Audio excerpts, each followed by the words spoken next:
नमस्कार। जन उत्तराखंड में आप सभी का स्वागत है। मैं हूं प्रभात। बुलेटिन में आगे बढ़ें, लेकिन सबसे पहले नजर हेडलाइंस पर।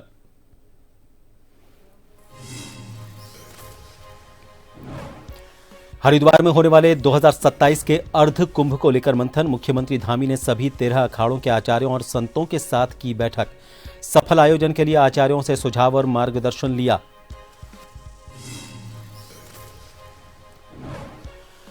प्रदूषण नियंत्रण को लेकर उत्तराखंड सरकार सख्त। राज्य में प्रवेश करने वाले सभी बाहरी वाहनों पर ग्रीन सेस अनिवार्य। एंट्री करने वाले वाहनों के रियल टाइम की होगी मॉनिटरिंग।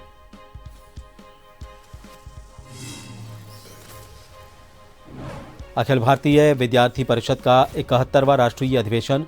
इसरो के पूर्व अध्यक्ष एस सोमनाथ ने किया उद्घाटन। समाज, शिक्षा, पर्यावरण, बांग्लादेशी घुसपैठ जैसे कई महत्वपूर्ण मुद्दों पर विस्तृत चर्चा। न्यूनतम वेतन आदेश की अवहेलना। उत्तराखंड हाईकोर्ट ने चिकित्सा शिक्षा सचिव को किया तलब। अगली सुनवाई 11 दिसंबर को।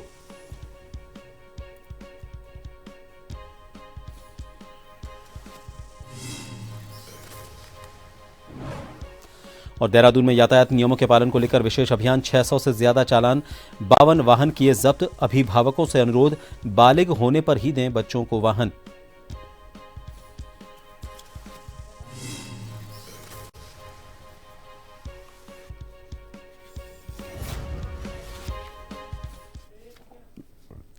उत्तराखंड सरकार प्रदूषण नियंत्रण को लेकर अब सख्त हो गई है। राज्य में प्रवेश करने वाले सभी बाहरी वाहनों पर अब ग्रीन सेस लगाना अनिवार्य कर दिया गया है। आरटीओ विभाग ने इस नई व्यवस्था को लेकर यह बताया कि उत्तराखंड की सीमाओं में बाहरी राज्यों से आने वाले वाहनों के चलते प्रदूषण स्तर में भी इजाफा हुआ है और ऐसे में ग्रीन सेस के जरिए राज्य में एंट्री करने वाले वाहनों की रियल टाइम मॉनिटरिंग होगी।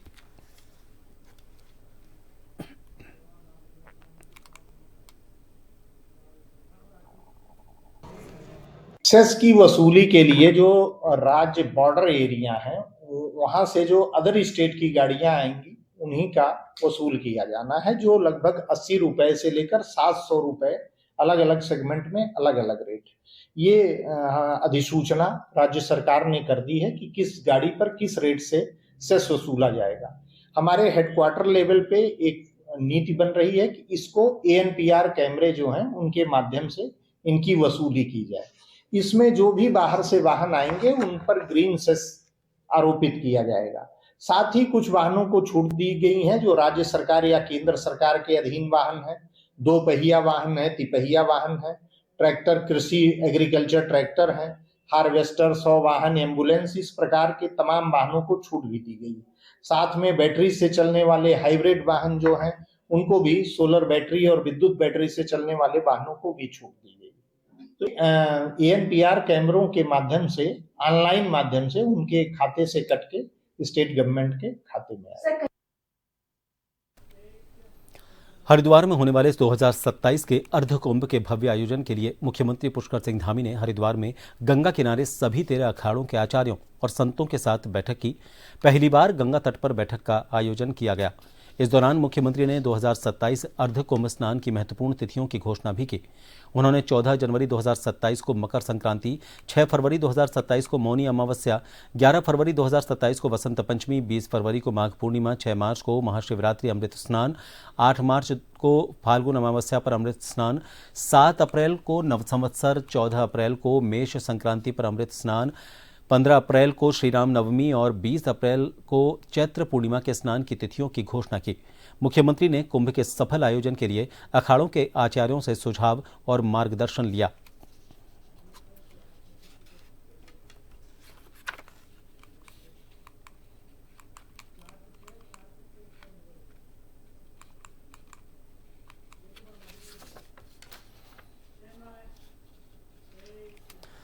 कुमाऊं कमिश्नर दीपक रावत आज अपने दौरे के तहत मुख्यमंत्री की विधानसभा चंपावत पहुंचे। यहां उनकी अध्यक्षता में जिला सभागार चंपावत में महत्वपूर्ण बैठक का आयोजन किया गया। बैठक से पहले आयुक्त ने कलेक्ट्रेट परिसर में स्थापित विभागीय स्टॉल्स का निरीक्षण किया। इस दौरान उन्होंने स्वयं सहायता समूहों, पशुपालकों और उद्यान विभाग के लाभार्थियों से संवाद किया। इसके बाद एक पेड़ मां के नाम अभियान के तहत आयुक्त ने कलेक्ट्रेट परिसर में पौधारोपण किया।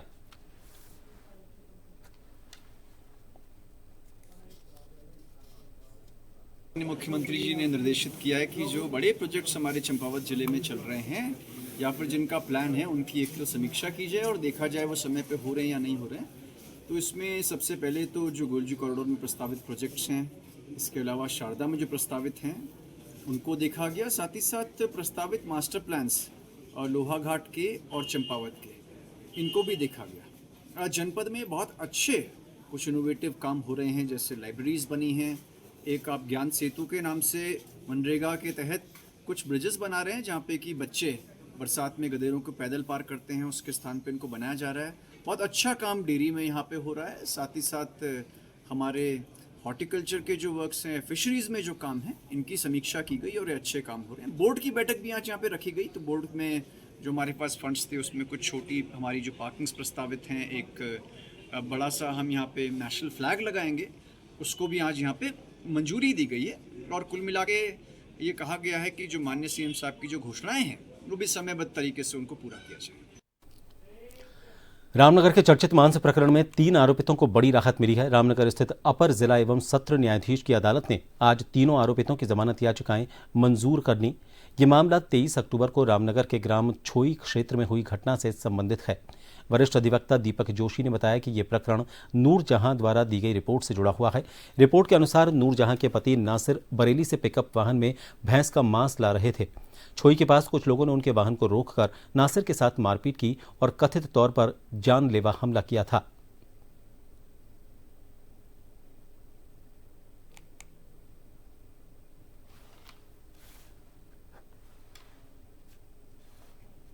एंटीसिपेटरी बेल की बजाय जो है इसमें मूल मेन बेल जो है उस पर जाना उचित समझा और उसी पे जो है हमें सफलता भी मिली है।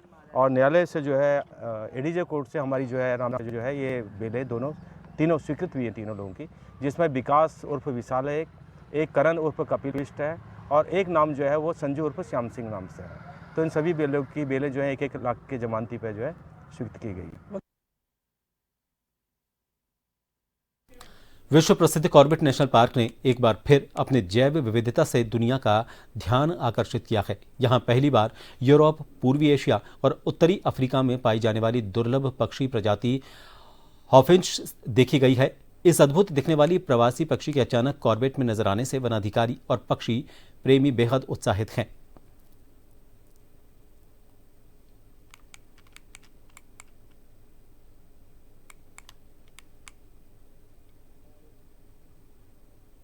हॉपिंच नाम का पक्षी है, इसको इस बार ढेला रेंज में देखा गया है। और जैसे कि जो बर्ड स्पेशलिस्ट हैं उनसे जानकारी प्राप्त की, ये पीओके में लास्ट टाइम पे 2 बार इसको देखा गया है और ये वेस्टर्न एशिया और यूरोप में ज़्यादा मिलता है, ठंडे इलाकों में ज़्यादा मिलता है। तो जो बर्ड स्पेशलिस्ट है वो ये मान रहे हैं कि इसके हो सकता है माइग्रेशन पैटर्न में बदलाव की वजह से यहाँ देखा गया है और इसे अभी कॉर्बेट टाइगर रिजर्व भी अपनी जो बर्ड्स की चेकलिस्ट है उसमें शामिल करने जा रहा है। उत्तराखंड राज्य सहकारी संघ लिमिटेड के चोरगलिया लाखन मंडी सहकारी समिति के मैदान में धान तुलाई के दौरान घटतौली पकड़े जाने पर बखेड़ा हो गया।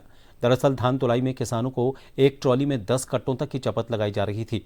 दोबारा तुलाई होने पर जब ये गड़बड़ी पकड़ी गई तो किसान भड़क गए। उन्होंने धान क्रय केंद्र बंद करवा दिया। अब इस मामले में सामाजिक कार्यकर्ता भुवन पोखरिया के नेतृत्व में किसानों ने जिला अधिकारी को शिकायत की है। इस पर जिलाधिकारी ने उप जिला अधिकारी को पूरे मामले की जांच के निर्देश दिए हैं।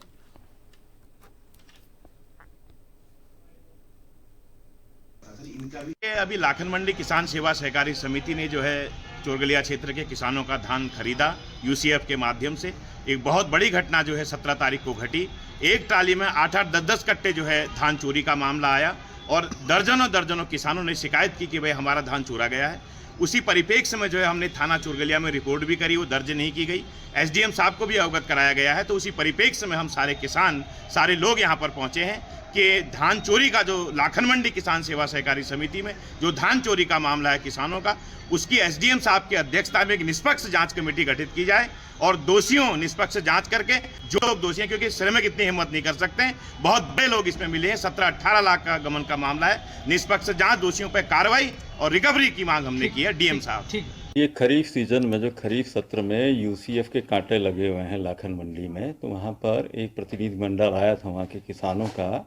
उनका ये कहना है कि वहाँ पर घटतौली है कि घटनाएं सामने आई हैं और किसानों के जो पैडी प्रोक्योर की गई है वो भी मिसिंग बताई जा रही है।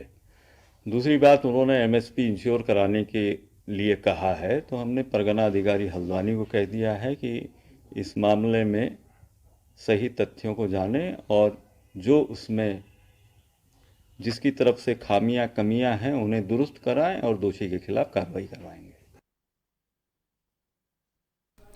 अल्मोड़ा जिले के सल्ट विधानसभा क्षेत्र में लोगों को खराब सड़कों की वजह से भारी परेशानी हो रही है। दरअसल विधायक निधि से निर्मित थाकुली मैदारी मोटर मार्ग पिछले 3 साल से पूरी तरह से क्षतिग्रस्त है।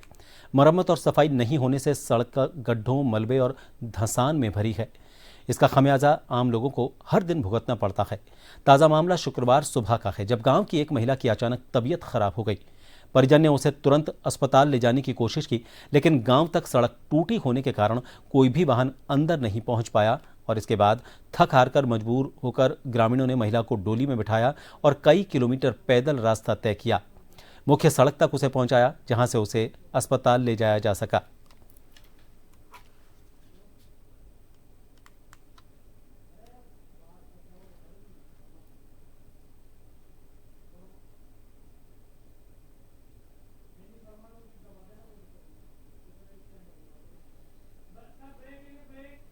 स्वागत है। कैबिनेट मंत्री गणेश जोशी ने कैंप कार्यालय में मसूरी विधानसभा क्षेत्र में चल रहे विकास कार्यों और क्षेत्र में आपदा के पुनर्निर्माण कार्यों की समीक्षा की। बैठक में लोक निर्माण विभाग, PMGSY, जल संस्थान, पेयजल निगम, सिंचाई विभाग, लघु सिंचाई तथा जिला प्रशासन के अधिकारी मौजूद थे। बैठक के दौरान मंत्री गणेश जोशी ने सभी विभागों को आपसी समन्वय के साथ काम करते हुए आपदा प्रभावित क्षेत्रों में पुनर्निर्माण कार्यों को सर्वोच्च प्राथमिकता देने के निर्देश दिए।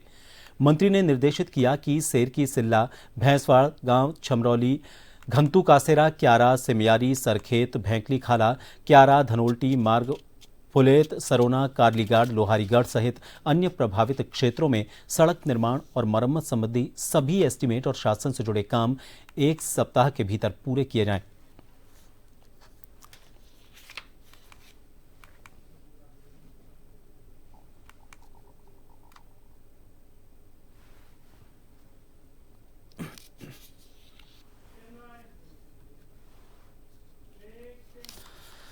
ABVP के 71वें राष्ट्रीय अधिवेशन की शुरुआत आज देहरादून में भव्य रूप से हो गई है। आपको बता दें, परेड ग्राउंड में बनाए गए भगवान बिरसा मुंडा नगर स्थित जनरल बिपिन रावत सभागार में अधिवेशन का उद्घाटन इसरो के पूर्व अध्यक्ष S सोमनाथ ने किया। उद्घाटन सत्र से ही अधिवेशन में समाज, शिक्षा, पर्यावरण, बांग्लादेशी घुसपैठ जैसे कई महत्वपूर्ण मुद्दों पर विस्तृत चर्चा और मंथन शुरू हो गया है। 3 दिवसीय इस अधिवेशन में देश भर से हजारों प्रतिनिधि हिस्सा ले रहे हैं, जहां राष्ट्रीय कार्यकारिणी सदस्य छात्र संघ चुनावों सहित विभिन्न विषयों पर विमर्श करेंगे।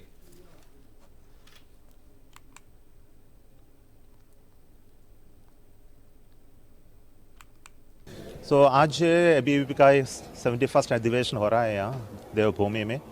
इस मेरा सौभाग्य है कि हमको ये आके सभी युवा पीढ़ियों को देखने का अवसर मिला। तो ABVP का किस लीडरशिप दे रहे हैं इसी तरफ से युवाओं को राष्ट्र निर्माण के लिए, तो इतना इंस्पिरेशनल है।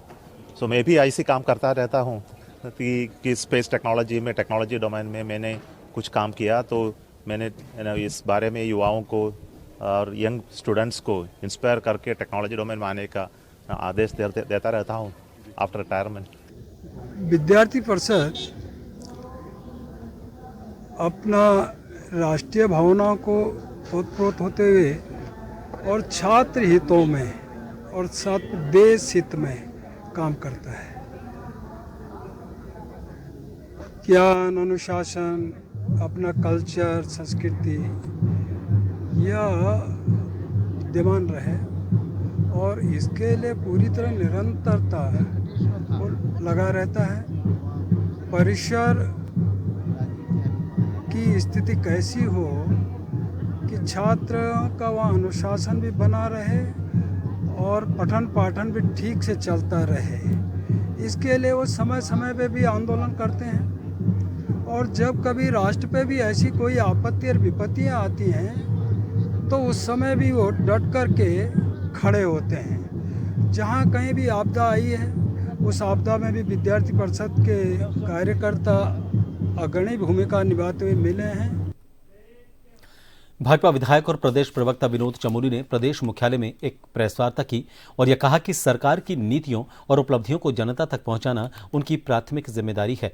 उन्होंने विपक्ष पर भ्रामक प्रचार का आरोप लगाते हुए कहा कि विभिन्न सेक्टर में 9 लाख से ज्यादा लोगों को रोजगार और स्वरोजगार से जोड़ा गया है, जबकि सरकारी नौकरी कुल रोजगार का केवल एक हिस्सा है।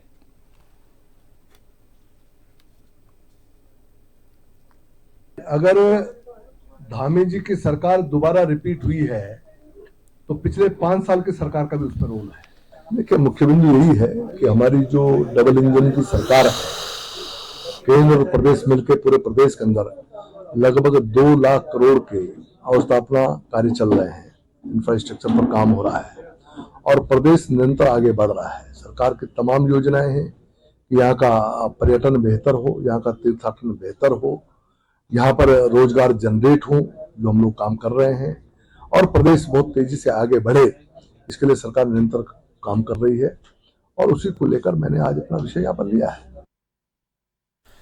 रुक करेंगे अगली खबर का। खबर है देहरादून से। यातायात नियमों के पालन को लेकर देहरादून संभाग के अंतर्गत परिवहन विभाग के प्रवर्तन अधिकारियों ने अपने अपने क्षेत्रों में विशेष अभियान चलाया। इस बात पर देहरादून के आरटीओ प्रशासन संदीप सैनी ने कहा कि मुख्य रूप से दोपहिया वाहनों को ध्यान में रखते हुए इस अभियान को चलाया गया, जिसमें ट्रिपल राइडिंग, बिना हेलमेट के वाहन चलाना और स्कूल के नाबालिग बच्चों द्वारा दोपहिया वाहन चलाने पर कार्रवाई की गई। 600 से ज्यादा चालान किए गए और 52 वाहन जब्त किए गए। साथ ही उन्होंने कहा कि इस दौरान कुछ ऐसे स्कूली बच्चे पाए गए जिनके पास ड्राइविंग लाइसेंस नहीं था, लेकिन वो मोटरसाइकिल चलाते हुए पाए गए। इसके लिए बच्चों के अभिभावकों से अनुरोध किया गया है कि वो अपने बच्चों को बालिग होने तक दोपहिया वाहन चलाने न दें, वरना उनके खिलाफ कार्रवाई होगी।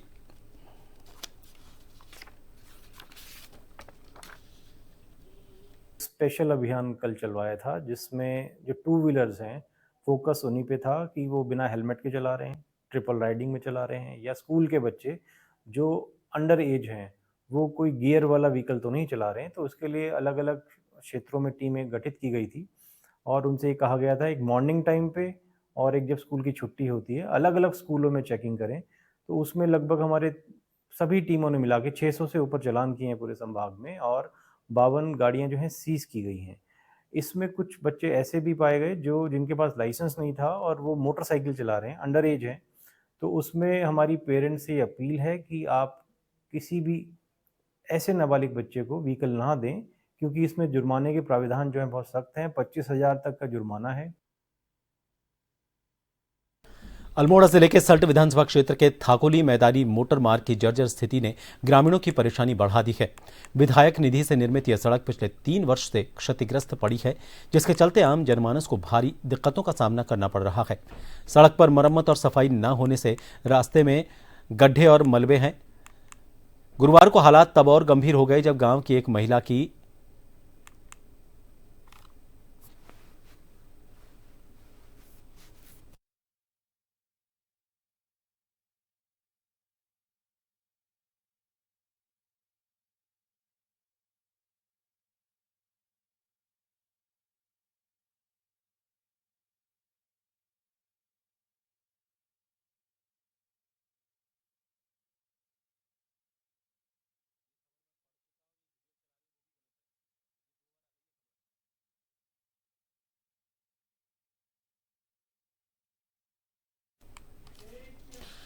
अल्मोड़ा जिले के सल्ट विधानसभा क्षेत्र के थाकोली मैदानी मोटर मार्ग की जर्जर स्थिति ने ग्रामीणों की परेशानी बढ़ा दी है। विधायक निधि से निर्मित यह सड़क पिछले 3 वर्ष से क्षतिग्रस्त पड़ी है, जिसके चलते आम जनमानस को भारी दिक्कतों का सामना करना पड़ रहा है। सड़क पर मरम्मत और सफाई नहीं होने से मार्ग लगातार गड्ढों और मलबे से भरता जा रहा है। गुरुवार को भी हालात तब और गंभीर हो गए जब गांव की एक महिला की अचानक से तबीयत खराब हो गई। सड़क पूरी तरह से टूट चुकी होने के कारण वाहन गांव तक नहीं पहुंच सके। मजबूरन परिजन और ग्रामीणों की महिला को डोली में बिठाकर मुख्य सड़क तक ले जाना पड़ा। इसी के बाद उसे अस्पताल पहुंचाया जा सका।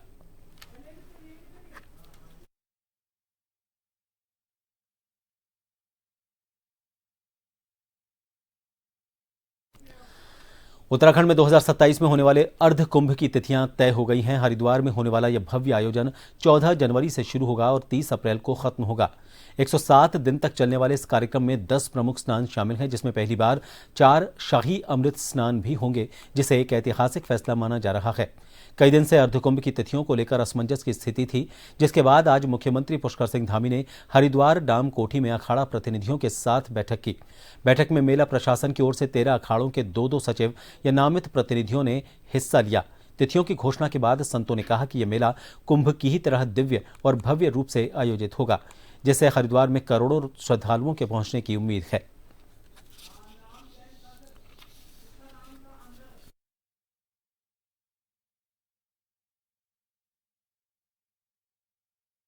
दो 2021 का जो हमारा आयोजन था, आयोजन की बहुत अच्छी तैयारियां थी, सभी व्यवस्थाएं थी, आप सब लोगों का भी बड़ा उसमें सभी का सहयोग था, सभी का आशीर्वाद था। लेकिन उस समय में कोरोना महामारी आ गई थी और उस महामारी के कारण बहुत सारे जो श्रद्धालु थे, देश भर से आना चाहते थे, उस समय में यहाँ नहीं पहुंच पाए थे। इस कारण से मन में विचार आया कि क्यों ना इस बार हम चूंकि यहाँ पर एक भव्य और दिव्य आयोजन करें जो सभी के लिए एक यादगार बने और हम सब भी पुण्य के भागी बने। और इन सभी खबरों के साथ फिलहाल के लिए इस बुलेटिन में इतना ही। नमस्कार।